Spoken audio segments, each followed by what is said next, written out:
Welcome to decay kitchen. આજે આપણે એકદમ અલગ રીતે પૂરી ભાજી બનાવવાના છીએ। તો ચાલો કેવી રીતે બનાવવી એ જોઈ લઈએ। એના માટે 1.5 કપ ઘઉંનો રોટલીનો લોટ લેવાનો છે। પછી આપણે 1/2 કપ ભાખરીનો લોટ લીધો છે।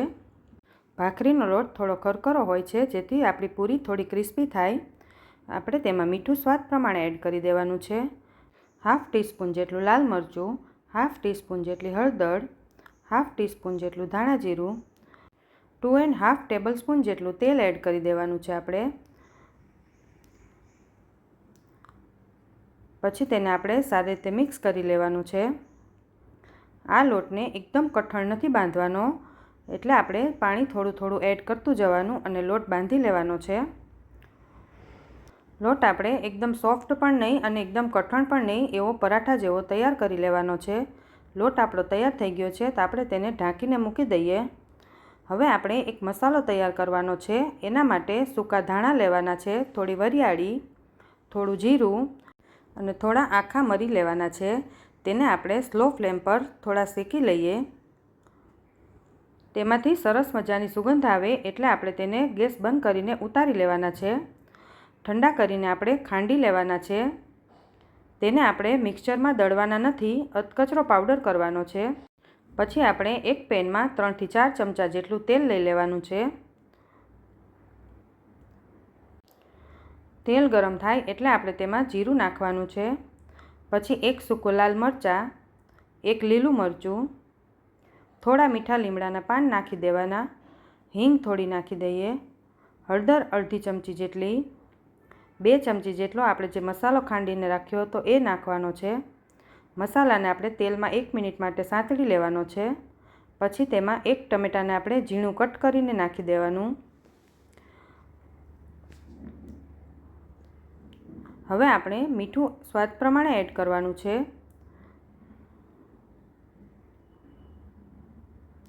ટમેટા આપણા સોફ્ટ થાય ત્યાં સુધી આપણે તેને સાંતળી લેવાના છે।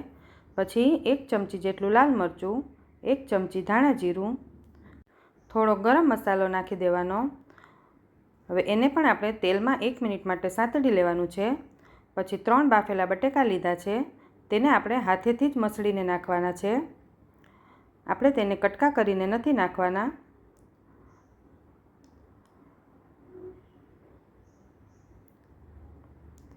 પછી આપણે 1 કપ જેટલું પાણી એડ કરવાનું છે।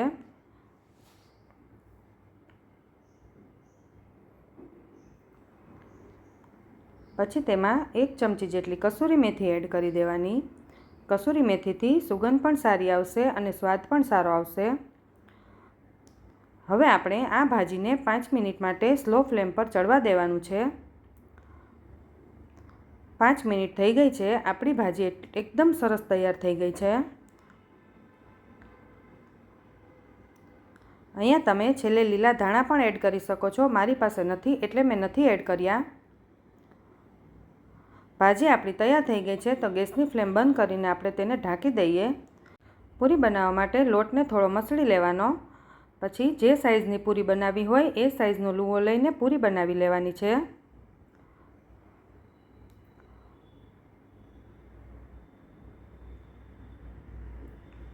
એવી રીતે આપણે બધી પૂરી તૈયાર કરી લઈએ।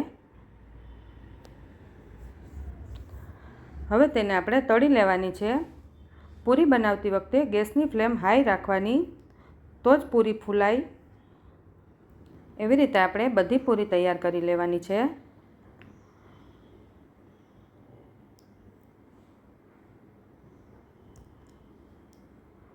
પૂરી આપણી તૈયાર થઈ ગઈ છે તો આપણે તેને પ્લેટમાં લઈ લઈએ।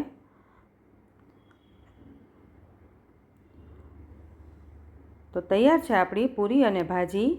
આ પૂરી ભાજી ખાવામાં ખૂબ જ ટેસ્ટી લાગે છે।